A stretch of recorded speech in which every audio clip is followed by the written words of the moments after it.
Now you will experience the full power of the dark side. This is Tatooine Sons, the only fan podcast to name a canon Star Wars creature and to be endorsed by the writer, director of The Last Jedi, Rian Johnson. He's a cool dude. He is cool. I was talking with Damon Wolf, who used to be the CMO of Lionsgate, and he helped lead the marketing campaign for Knives Out. Oh, cool. We were talking a little bit about Ryan today, and it was cool.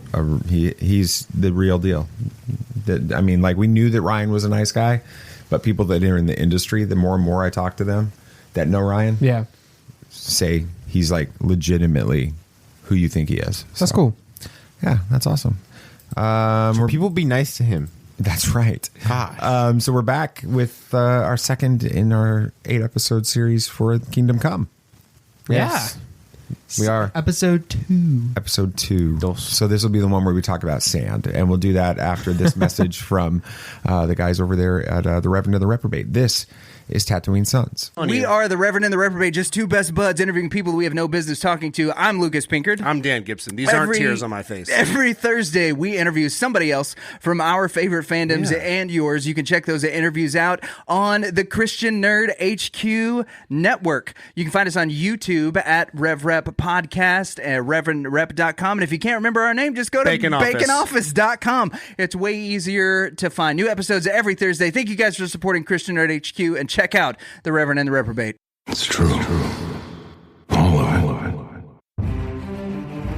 What is the name of the porg on the Millennium Falcon? Force is strong in my family. What do you think his name is? It's a big moment. I am a Jedi, like my father before me. Maybe Turbis? Do or do not. There is no try. Turbis? Pablo, if you're listening to this live stream, that porg's name is now Turbis. It's a good Star Wars name. We're not done yet. These guys recorded an awesome podcast called Tatooine Sons. Everybody was lit. Think about Pastor Drew at church a couple weeks ago throwing in the sand dialogue from Anakin in the middle of his sermon. Just for us. He didn't say I was quoting. He was quoting anything from Star Wars. He just was literally talking about sand and stared how, at us. and he stared at us and said, "It's what is it? The line coarse, rough, and irritating, and gets everywhere." And then just he intentionally wove it in there, looked at us, and continued on with You could tell he was so proud of it too. It was he good. was waiting for that moment. The it was entire well done. sermon. It was great. It was good. I was pretty proud of him. That's right. Yeah. That's right. That's about all I got. No, I'm kidding. Well, welcome to Tatooine Sons. We believe pop culture. That's it. We're Tatooine Sons, right? I'm pretty sure. I think it's been that way for the past few years. I'm discombobulated. We're Tatooine Sons, a pop culture podcast. That's what I was trying to get out. We believe that pop culture is the mythology of this generation, that there is a story, it is written on our souls, and that these myths speak to that story. And that is why we are in the midst of a 8-episode mini limited series. We'll call it that. We'll call it a limited series. That's good. Yeah, I like that. On like 3 episodes. No. No, they can be up to 8. Yeah, it can be. Yeah, it's like the Marvel shows. Yeah, right, exactly. Right. On DC's Kingdom Come, almost 30 years after it was written. So. Still is able to be talked about. Still is relevant today. Still relevant. Like last week, there was like controversy about DC's Kingdom Come, wasn't there? Yes, because they were going to make an animated movie based off of Kingdom Come, but the regimes were changing, from Warner Brothers, from old school DC to James Gunn DC. So they had to cancel it because they weren't sure how it would work being transferred over. And so I hope they revive it though under this new regime. James Gunn probably canceled it because he's like, I wanted to do this in live action. That'd be cool. Animated. That would be sick. Maybe an Elseworlds story. No, maybe main story, because that would be first intense. phase is first chapters of Gods and Monsters, which would really fit into the kind of idea of this story. That's it. Well, before we get into DC's Kingdom Come, I think that there's something else that we need to do. Yes. We need to wish BB Nate a happy 18th birthday. If you're listening to this on day of release, it is literally he just turned 18 today. He can vote. He He's can be drafted. He can be drafted. You have to fill out your draft your form. draft card, whatever that thing is. You can buy guns, just not handguns. All right, that's None of these things I really care about. Not much is going to change. Do you feel older? No. Do you think you'll feel older tomorrow morning when you wake up? Since Probably we're recording it the not. night before. No. No. Don't think much will be different. It is a wild thing for me I bet. to think Yeah. that my youngest is now 18 years old. And I bet you for a lot of you that listen to this podcast and have been listening to it since the beginning, there's a few of you that I know can still listen to this. I'm like, BB Nate has grown up before your ears. Yeah. That is on very this. true. Nate, do you have your phone with you? I don't know. I'm gonna call Oh, God. on speaker right now. Thankfully, my phone's on silent, so Mom won't be like, what is going on? I'm gonna call Nate. I still And haven't you're changed my gonna voicemail. hear This his is voicemail from when? from the beginning of the podcast. I recorded this quickly after the podcast. It's going to ring for a little bit. It's gonna ring No, 4 times. and I haven't changed it because I don't have a desire to change it. I don't know what I'm going to say. I can't wait for this. This is BB Nate. When we started the podcast, he recorded this. I don't know. Remember why you recorded this voicemail? You need Because I a just needed a voicemail because I just got a phone. So Reach Nathan Jesse. Sorry I missed your call. Please leave your name and number. I'll try to return your call as soon as possible. Have a great day.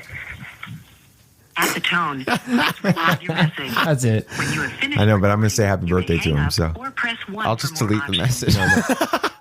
happy birthday, BB Nate. I love you. I miss that little boyish voice, but I love the man that you've become. So happy birthday. Aw. All right. Dang it, I can't delete it now. It's too sentimental. It is good. See, I made it good. No, He's it's gonna delete it anyway. It was so weird. Like a couple weeks ago, I had somebody asking about the podcast because they hadn't heard about it before, and I pulled it up, and for some reason, it started playing the first episode by itself, and I heard the voice. I'm like, I need to get this off. This is weird. You should go back if you haven't listened to the early episodes. First of all, they're a train wreck, so they're worth listening Horrible. to. The first episode's horrible. But then at the same time, it's fun to listen to Nate. So I've got a new podcast that's a whole totally new podcast that's releasing today. Well, not today, but like the day that the people are listening. The movie marketing podcast. You started a new one? Yeah, so I'm using it to build some connections with some people in that space for Admazing. It's been great. We've been having some great conversations. Barbie, your first topic? It's the title of it. I'll link in the notes here. You guys can check it out. It is the Geniuses Behind the Smile movie. Oh, yeah. That campaign was Talk really good. Barbenheimer. Okay, fair enough. That's a good first episode. That's a good first episode. I like it. I like These it. are good. So check it out. It'll be a lot of fun. You guys ready to talk? Search engine optimization with the Barbenheimer. You know how it goes. CO. I know a lot more about podcasts launching this first episode than I did 5.5 years ago. That's very plus true. Yeah. On the other one. So And you remembered a mic. I did. I did. Oh my gosh, we'll have to recap that someday. All right, let's talk a little bit more about DC's Kingdom Come. This week we're talking about the narrative. So we're walking through the story, a little bit about the characters and their character arcs, not as much in the details on that, but a little bit about them. To kick things off, let's kind of walk through, briefly summarize what happens in Kingdom Come. How would you guys describe maybe the main plot to someone who hasn't read it yet? Yeah, it's kind of set in a future where traditional heroes like Superman and Batman and Wonder Woman have retired, and then this new kind of more brutal generation of superhumans, metahumans, have taken their place, leading to just widespread chaos and destruction. Just like you're walking down the street and there's a war happening above you, basically. This culminates in a pretty catastrophic event in Kansas. I think it was a nuclear explosion. Which prompts Magog, yeah. Which prompts Superman to come out of his self-imposed exile, his bearish vow, fortress of solitude, to Star Wars, and attempt to restore order to the superhuman world. So, yeah, it's I mean, that's part. Sad. It is an interesting way to open up the story because you've got this major event that causes, like you said, it's like a bearish vow in Star Wars. It's like Luke going to exile on Ahch-To because he's failed with Kylo Ren. With it, it's it's hard to see when our heroes are being portrayed as broken and disconnected from who we thought that they were. What are your thoughts on starting off the story from that perspective? It helps us kind of learn that our heroes, these heroes, and when this comic came out, people were still under the idea that these old superheroes were campy, cheesy, they had a couple good moments of darkness in them, but they faded away and they got cheesy and campy again. But the cool superheroes are the dark ones: Punisher, Cable, those people. I relate to them because they don't have powers and they're angry at the world, and I relate to that. And this comic, when it opens up, it shows that these heroes are still as human and relatable as these other dark superheroes are. We can relate to them sometimes even more because they show us that there's hope consistently throughout these points, which the other superheroes, it's just always they're angry at everything and have to get revenge. Right.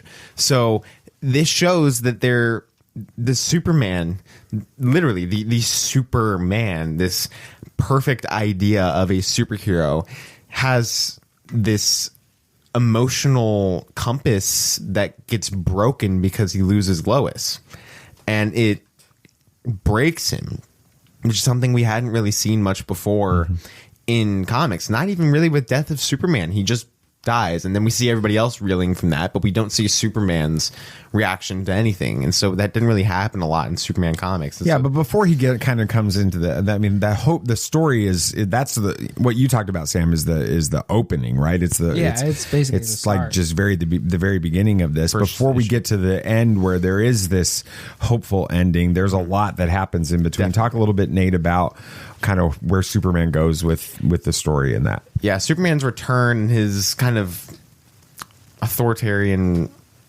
approach led to kind of a division between the superhuman community, because the new superheroes thought that since they were so powerful that they should be able to do whatever they wanted because these humans can't stop them and they need protecting. But the way that these new superhumans were protecting them were kind of just ruling over them, not protecting them, and then fighting amongst themselves and eventually leading to more casualties among these heroes.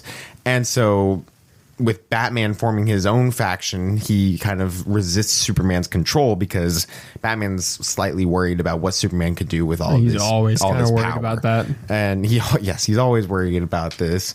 But Batman handles it pretty well in this. He's pretty chill about it compared to other times. Yeah, we'll talk a little bit more about him in this episode and then go into detail next week. But simultaneously, Captain Marvel, he was still Captain Marvel at this point. Yeah, the lawsuit had not been resolved yet. No, it hadn't been resolved yet. So he was still Captain Marvel, which honestly, I like it better than Shazam. I do You too. should have kept it better. Marvel sucks. Sometimes Marvel. That's just the DC fan and Nathan coming out. Yeah, there, that was frustrating. But Captain Marvel became a pawn in Lex Luthor's kind of game against superheroes, all superheroes, and Batman eventually led to double cross him. Because we thought he was working with Lex, and he wasn't, and he was trying to just kind of make sure that everybody, again, being the one person that kept his morals and kept his level head in this series was Batman. And so it led to this giant climactic three-way battle at the Gulag, a prison for non-compliant metahumans. Basically, it was a giant building for reforming these superheroes into what Superman thought being a superhero should be, which that's not the way to tell them how to be a superhero. They have to figure it out for themselves, not told how to do it, because Superman didn't have superheroes telling him, you got to do this, you got to do this. He had to figure it out for himself. He had parents. He had John and Martha Kent. Martha. Why did you say that name? Yeah, exactly. But it kind of the division was a big part of this between the new generation and the old generation. And the why I think Batman was so open to seeing this kind of middle ground was because of the Bat family that he had at this point. He had Nightwing, he had Dick Grayson, Barbara. Isn't Red Robin in this one? He is. That's Tim Drake. Yeah. So he had Tim Drake in there as well, and so is the Gulag is the metahuman prison in Flash patterned after this idea for the Gulag? in Kingdom Come? Does that exist in the Flash and other stories? I'm sure it does. Really? I'm pretty sure it does. I don't remember right now off the top of my head. It sounds familiar, but I don't remember right now. You're supposed to know it. I know. I don't read Flash comics all that often. Yeah. So I guess the story sort of reaches its conclusion though when they realize.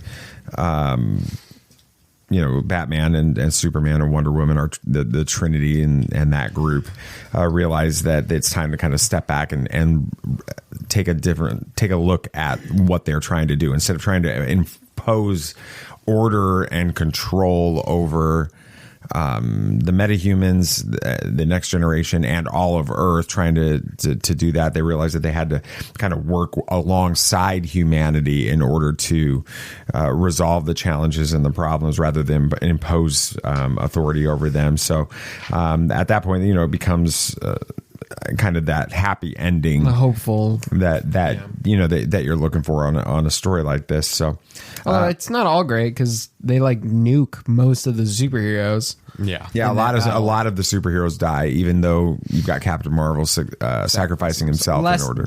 It would have destroyed all of them had he not done something about it. Let's talk a little bit about the character journeys.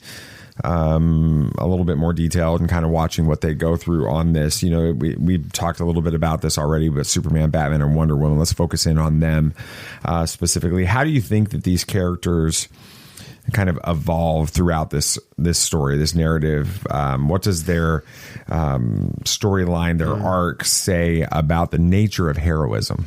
Yeah. I'll talk about Superman because Nathan, You're going to let Nathan talk about Batman on his birthday? I think I'll let him talk about Batman. We kind of talked about this, but he starts life, or he starts not life, but this story is a withdrawn figure, very similar to Luke Skywalker. Logan, any of those those characters. grizzled old heroes. But eventually he comes back trying to impose a pretty authoritarian rule over the superheroes because that's what he thinks needs to be done. It's a firm hand approach, with things. And eventually he evolves through the story, realizing that heroism and this strong approach to things isn't what's going to help humanity. It's ultimately working alongside it. We see that at the end there with the pastor talking to him, keeping him from destroying, what was it, the UN, which would be very bad for so many reasons. So he hashtag not my Superman. Hashtag not my Superman. No, but he eventually realizes that this isn't what needs to be done. It's not even who he is. He was this embodiment of hope. I mean, that's what the whole S is in Man of Steel. I don't know if that's accurate. It's pretty common. Accurate in here at this point in the story. I'm sure. Yeah. Anyway, he's the embodiment of hope to humanity, and him threatening to destroy humanity's leaders in the UN is not exactly a good look. And it's not going to get anywhere. It's kind of going back to The Last Jedi, like what Rose says, we're not going to win this by just fighting what we hate, but saving what we love. It's a very similar mindset that he comes to at the end there. That's cool. Nate, I'll give you your choice: Batman or Wonder Woman. I'll go with Batman. Okay, I figured that would be the way it would go. Coming. Yeah. Maybe Batman. Batman initially perceives Superman and what he's doing as another form of tyranny, which is a little strange because Batman's kind of put his own tyranny over Gotham. Yeah, I mean, he's ruling Gotham with an iron hand. Gotham with an iron fist. Yeah. But he does it in such a way that he lurks from the shadows and only comes out when there's absolutely needed for Batman to be there, because he physically can't be there anymore. He puts robots there, but he wants like Gotham City to be completely superhero, metahuman free, completely free of Superman, completely free of any of the metahumans. He's brought peace to Gotham City with his control, and he wants it to stay that way. And so that's one of the reasons he doesn't want to have Superman to be a part of it.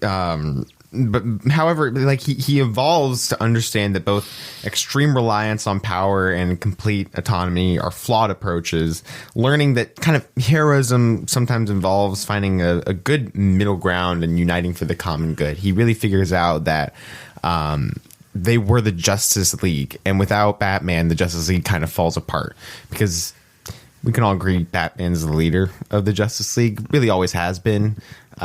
Superman. I don't know. When I watched Super Friends as a kid, it was Superman. Superman's the figurehead. Not the Super Friends. Boy.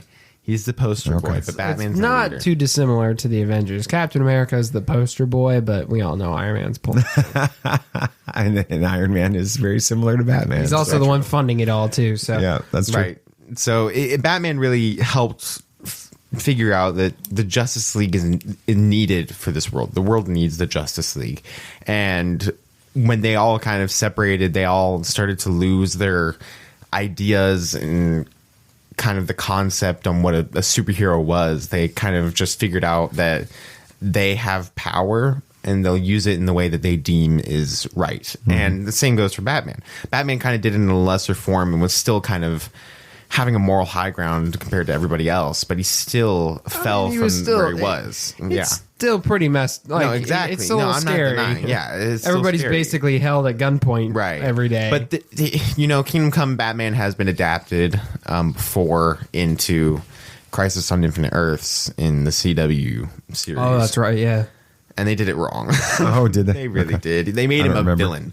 They made him a full villain in that arc, and it kind of just fell off because like he wasn't a villain in this series, and it shows that he was just kind of fed up with crime and fed up with the amount of people dying, and so he just wanted to make sure that Gotham City, his city, was safe. And yeah, it was pretty interesting. So I'm going to talk about Wonder Woman, but I can't talk Wonder Woman without us like bringing up why is it all of a sudden that Gal Gadot is not considered a great Wonder Woman? Yeah, actress? Twitter and any social media now hates.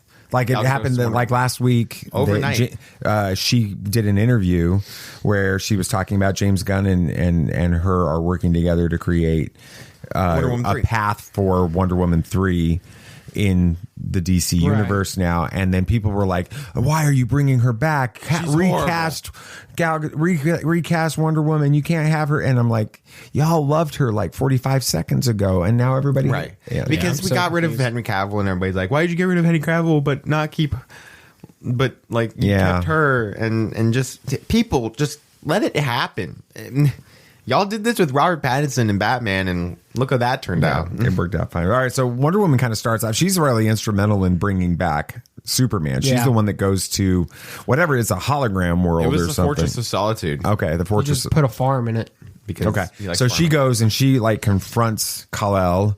He won't let her call him Clark. Oh, that's what it was. He won't let her call her Clark because he's broken off with his humanity at this point, and she's the one that shows him what's going on. He's farming. And he's not.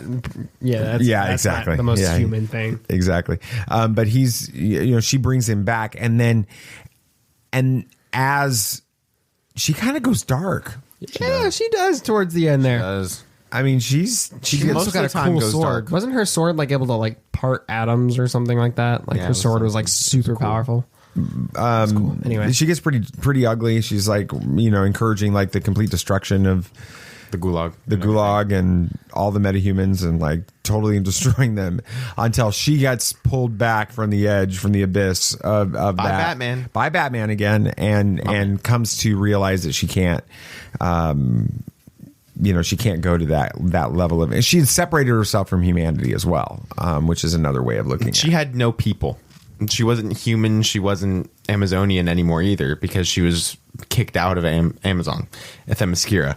She was kicked out of there because they said that she wasn't the ambassador for Themyscira as she was supposed to be. So she wasn't one with the humans, and she wasn't with Themyscira anymore. So she just had no people. So she just kind of let this anger build in her, which actually isn't uncommon in the comics. She gets angry a lot. She really does. She's powerful, and so she understands that, and so she really wants to show people her power, which is fair, and it can add some really great concepts. But it went a little far in Injustice at some point. And Injustice, that series, it got real dark.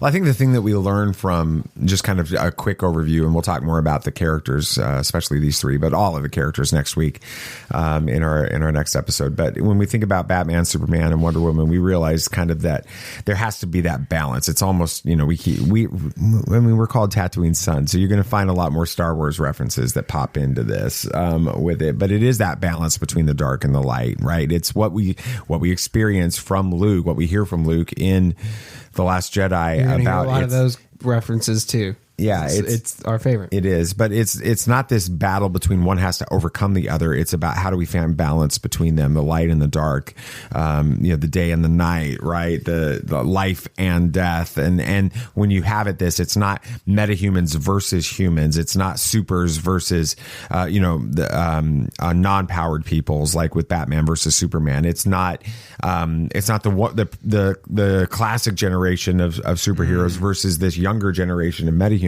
It's actually all of them figuring out how to work together, which is really the message that Wade and Alex Ross were trying to convey in this story with it.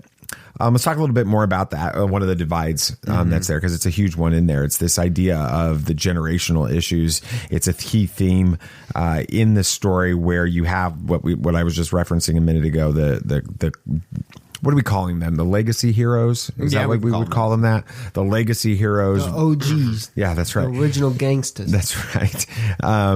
Versus this new generation of just out of control whippersnappers. Whippersnappers. How do you think the story kind of handles this battle, this conflict between them? What does the way that they resolve this suggest about? In the real world, because again, if pop culture is the mythology of this generation, that generational divide is something that is reflected. Still exists. It's existed with every generation. As the next generation comes up, there's a divide between them. What do you think it's kind of teaches us about that? Yeah, it vividly, really portrays the generational divide by putting the values of the traditional heroes against the reckless behavior of these new metahumans, especially at the Statue of Liberty, when these new metahumans are terrorizing these civilians, and the legacy heroes come and stop them, and they're like, "What are you doing? You are fighting each other just because they're bored, basically. Because you're bored, and you're endangering these people that you're supposedly protecting. This isn't what superheroes should be doing." And but they're like, "But we have these powers, these humans don't, and we just have nothing to do. There's no really supervillains anymore at this point." So it was really adding that conflict that escalates into, like I was saying, some physical fights and ultimately the battle at the Gulag at the end, and everything that happens with that, demonstrating kind of like how devastating this could be. This conflict had been boiling under the surface for a while, and it came to a head. If it's left unresolved, it could destroy the world. It genuinely could have. Yeah, I mean, I think there's something that's even more relatable to this current, I don't know, situation, world, whatever you want to call it. It's that the heart of this divide is kind of this lack of understanding from the older generation of heroes, these legacy heroes, and a lack of guidance for the new heroes, right? The legacy heroes kind of step back and let them take the lead without giving them any training in a way. The new generation, like you mentioned, Nate, kind of acts recklessly, just don't care what collateral damage there is to their actions. And the older generation kind of fails to understand and connect them. And you could totally see that nowadays. Like that, even I sometimes look at was it the Gen Alphas, which weird that there's already a generation that is younger you than guys, me. right? But I'll look at them and I'm already like, that's a little weird. Okay, yeah, sure. So there's always going to be this, because the older generation doesn't understand the newer generation. They don't want to interact with them in a lot of ways, and that just forces the newer generation to kind of exist in their own little echo chamber. So they tell each other what's okay and what's right, and it just reverberates and gets worse and worse. So they get to the point where fighting around the Statue of Liberty because they're bored, not caring who these humans are, is totally normal to them because nobody told them otherwise. And the older generation thinks that the new generation's weird, so they don't talk to them. And this will be applicable forever, because no matter what generations you look at, the old and the new generation always alienate each other and disagree. So that's part of why I think this is such a timeless story. Right. Well, and then the beauty of it is the way that Wade and Ross resolve Yes. this and bring it together at the end, where there is this understanding of what the legacy superheroes in that generation, their understanding, their experience, their wisdom, and what they have been through. It then becomes more respected by the younger generation as they begin to work together. And then the older generation, the legacy group, looks at the younger generation as they have, they have to pass on this legacy, and they have to help them and guide them into being the superheroes of the next generation, which is a huge piece of what, we honestly, that's what this show has been in our relationship. I've had lots of people over the years on this show, or that know this show, specifically say it's fun to watch and to listen. When they've listened to multiple episodes, they pick up on this. It's fun to see how the show sort of starts, and it's pretty clear it's a dad and his two sons. Like our just kind of opening conversations, it falls into that very clear thing. And at the end, it kind of goes back to a dad and sons. But then in the middle, it's like we suddenly find this conversation move to we're all peers, and we all have an important perspective to bring to this. And that's and we've allowed that to happen when we talk about something as insignificant as comic book movies and Star Wars and those things. But it's allowed us to have conversations about the real world in that setting. And I think that's one of the... We're talking about generational divides because we talk about a comic book. Exactly. Right. And so it allows us to have those conversations. And I think that's really a powerful element in the story. Yeah. I mean, kind of going back to what you were saying about how the two sides eventually learned how to, for lack of a better term, coexist. I think that's one thing that in current times people don't realize is both sides don't realize that it's a two-way street. You both have to be willing to meet halfway in the middle. Older people are like, well, the younger generation needs to come to us and ask us for help. While the newer generation feels like, well, why should we go to them?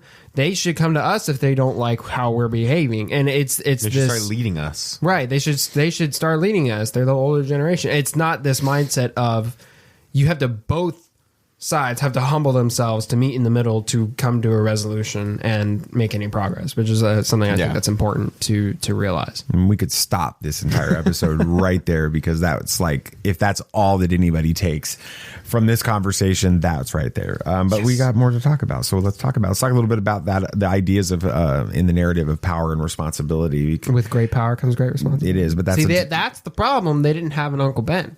They needed Uncle Ben with that.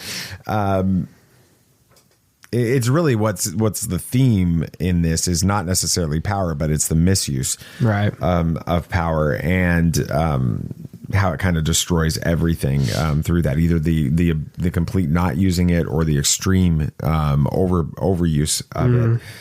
How do you guys feel about the way that this narrative explores the consequences of unchecked power? And what kind of message does it ultimately convey about the responsibility that power brings?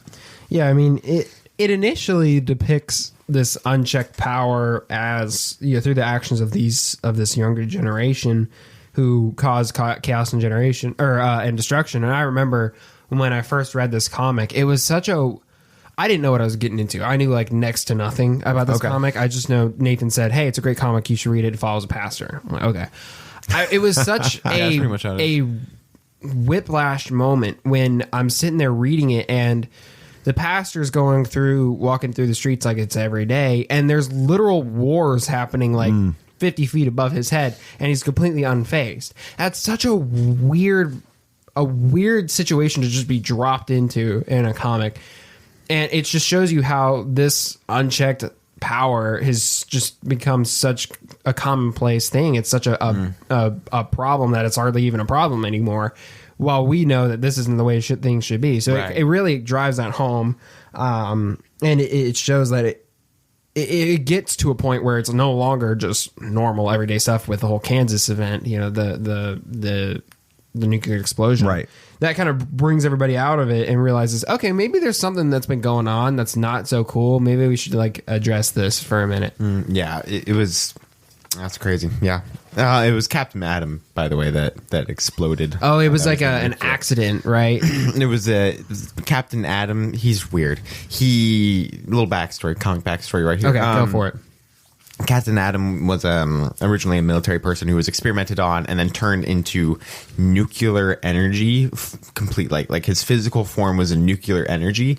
So he had an outer shell made for him. Now so he became Death Destroyer of Worlds, basically, and he could use like nuclear energy, like shoot like blasts and stuff and fly and all that stuff. But if he had ever cracked, then he could fully explode and be a nuke. Like, so was he battling Magog, or he like was battling Magog? Yeah, because he was a legacy hero. That's at that point. So that's right. Magog wasn't a bad guy. He was a hero. He was an anti-hero. Right.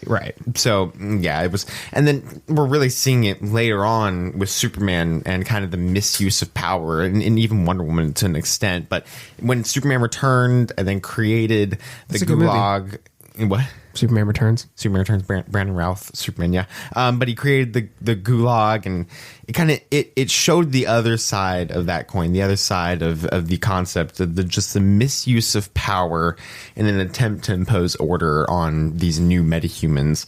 And then the devastating battle at the Gulag, it kind of instigated complete just authoritarian approach, and it emphasized the power used without consideration for individual freedom, that it can also kind of lead to disaster at this point. And it really showed that Superman was completely lost in how he was trying to get this. He knew he had to be this savior of the world. He just had no direction for it, and was trying his best to use the power that people said he had to use to be able to help humanity, because that's all he wanted to do at this point, was help humanity and help these heroes. Yeah, I mean, I think what it is he had spent so long being humanity's savior, their hero, right, using his powers and abilities, that he forgot that part of what makes him such an effective hero is the fact that he is human.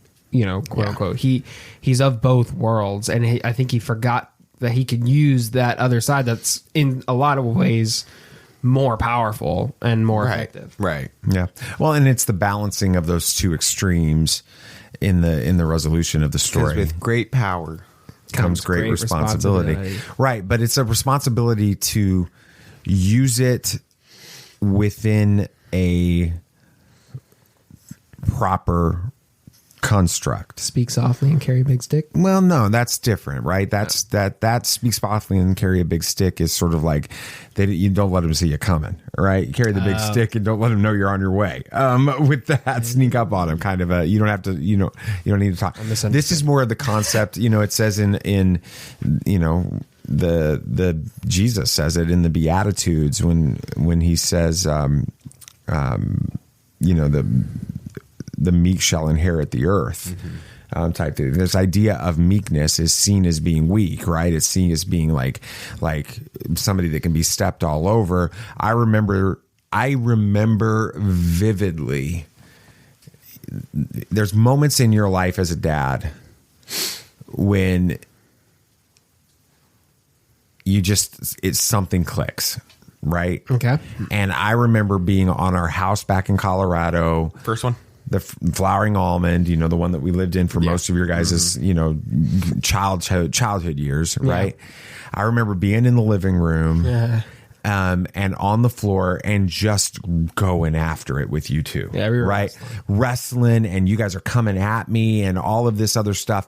And it just, I was playing and you guys were getting more and more aggressive, right? And I was jumping in there and I was having to be more, like more protective of myself. And I was getting a little bit more aggressive. And then I don't remember the exact what I did, but I remember there was something where I felt like, whoa, if that went just a little wrong, I could have hit Nathan's neck. I wouldn't have reached my 18th. No, I'm serious. So we're just playing. Right. But the play went just a little bit south. And if I would have come at that from just a different angle, I could have killed you and it would have been no questions asked.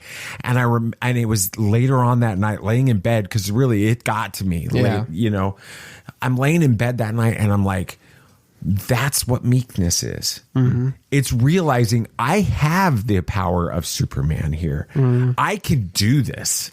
I could, if I got out of control, I could kill my child just playing a game. But I'm going to control it, and I'm going to do what's best in that moment. And we can still do this. We can still tussle, but I have to restrain my own self in order for it to be safe. And that's the idea of meekness that comes in at the end of the story with it. Well, we open up every episode with this, right? So it's, you know, the pop culture is the mythology of this generation, and we're dealing with gods, right? That's what the DC universe is really built around, the idea that these superheroes are really like gods in that space. So let's talk a little bit about that. How do you guys see Kingdom Come fitting into this idea that pop culture is a mythology and that these stories are mythology? What are some of the parallels that you guys feel like you can draw between the conflicts in the story and then some of the, I mean, we already talked a little bit about, especially the generational divide, but the issues that we see in our family, in our world today. Right. Kingdom Come really fits into the idea of pop culture as this modern mythology by offering a narrative that explores universal themes and ideas and things that we struggle with, moral lessons and everything that we can relate to.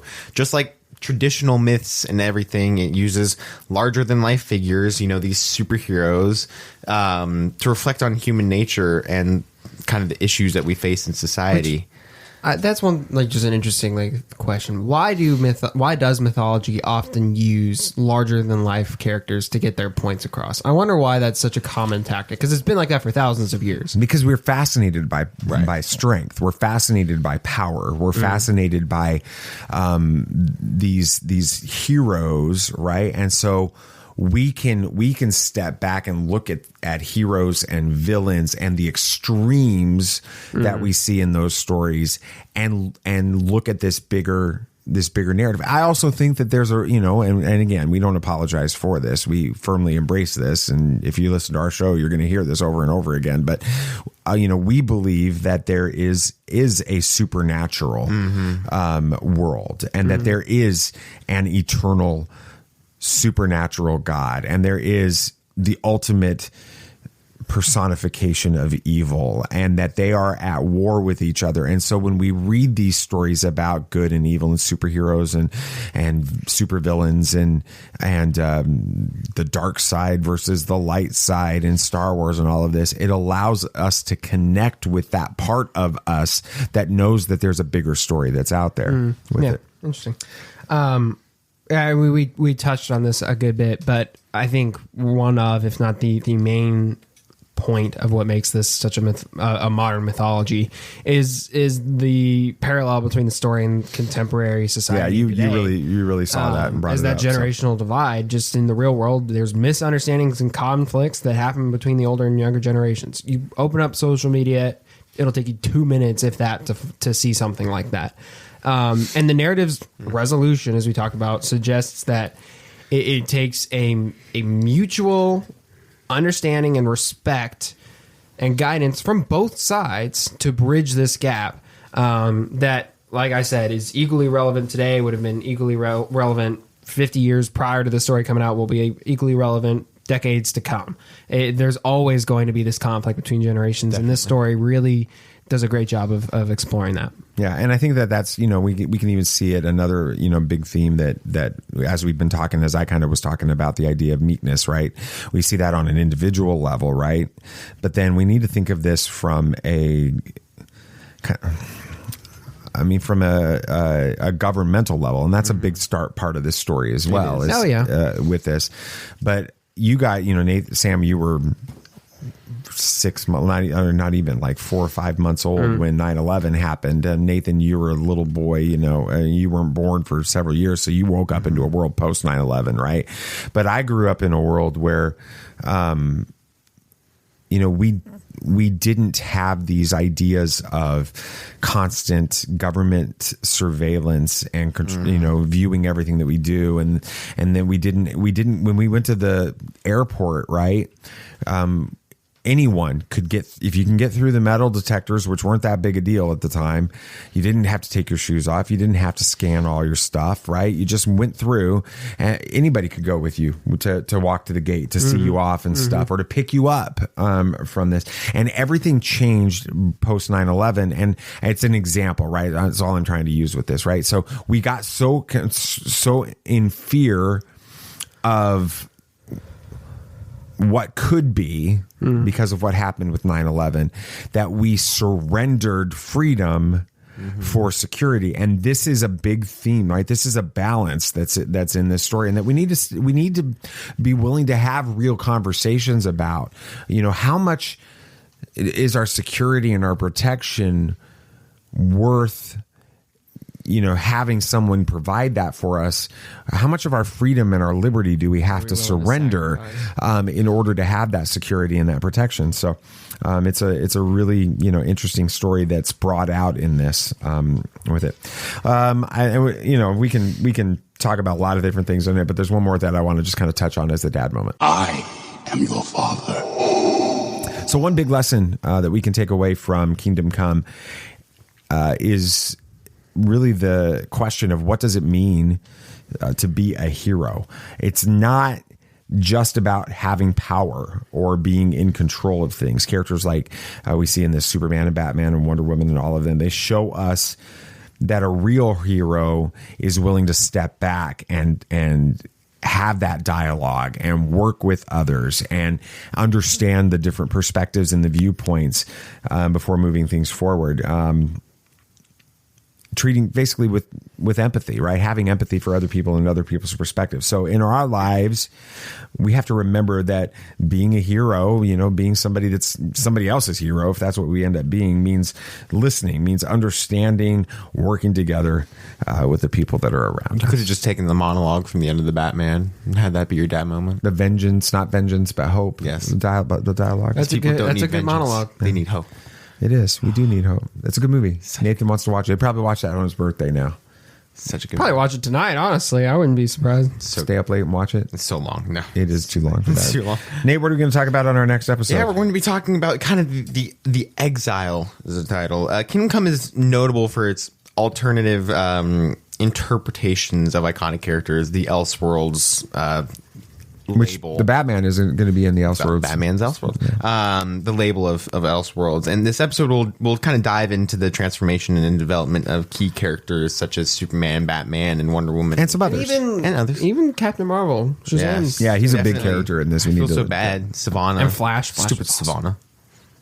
Who's Savannah? Savannah? Yeah, I'm trying to remember. He's one that... The bad guy. Yeah, the bad guy. In the first one. Yeah. He created. Oh, yeah. He created these worms and everything that mind. That's right. And Shazam. works with Luthor. It's restricted Shazam from speaking. It's Captain Marvel to you. Captain Marvel. Yeah. Anyway.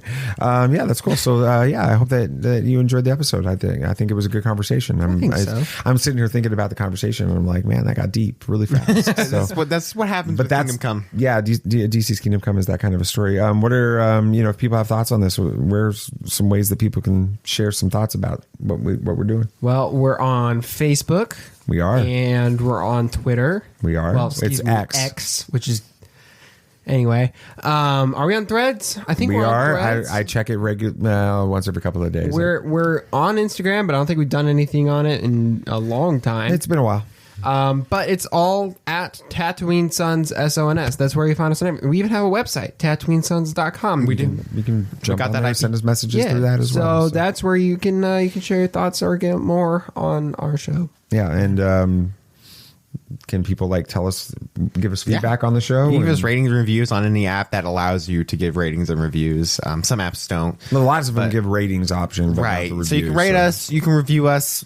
We might see it, we might not, but we appreciate it no matter what. Weird. Exactly. I get notifications on most of them now. But we would appreciate that. Let us know how we're doing. Hope we're doing well. But yeah, you can find us on any of that, and you can find the show on any podcast app that you want. Any of them. Very cool. And we would appreciate it if you would subscribe. Yes. Follow whichever that app lets you do.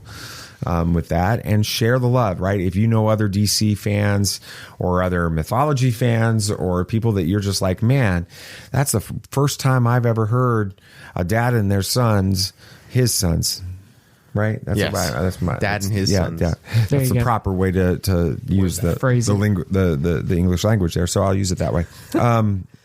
If you've never heard a dad and his sons talking about superheroes in comics in the way that we do, and you think others would like to hear that, then please share it with them. Yeah. Send them the link to this episode. Get the word out. We'd love for some DC fans and some comic book fans to find the show and be a part of the Tatooine Sons family. We'd appreciate that. So I think that's going to do it for this week. Nate, what's the plan for your birthday tomorrow? I have no idea. You do. Really, we do kind of not know. What are we doing for dinner at Texas least? Roadhouse. Woo-woo. One opened There we today go. as we're recording down in Foley. It's the closest one. So So we're going to go to we're going to get a good old steak. I love Texas Roadhouse. Yeah, that'll be fun. Awesome. I think that'll do it for this week. Anything else you guys want to say? May the force be with you. May the force be with you. May the force be with you, always. This party's over. I like that Wookiee. Don't get technical with me. Joy, please. Yep, yep.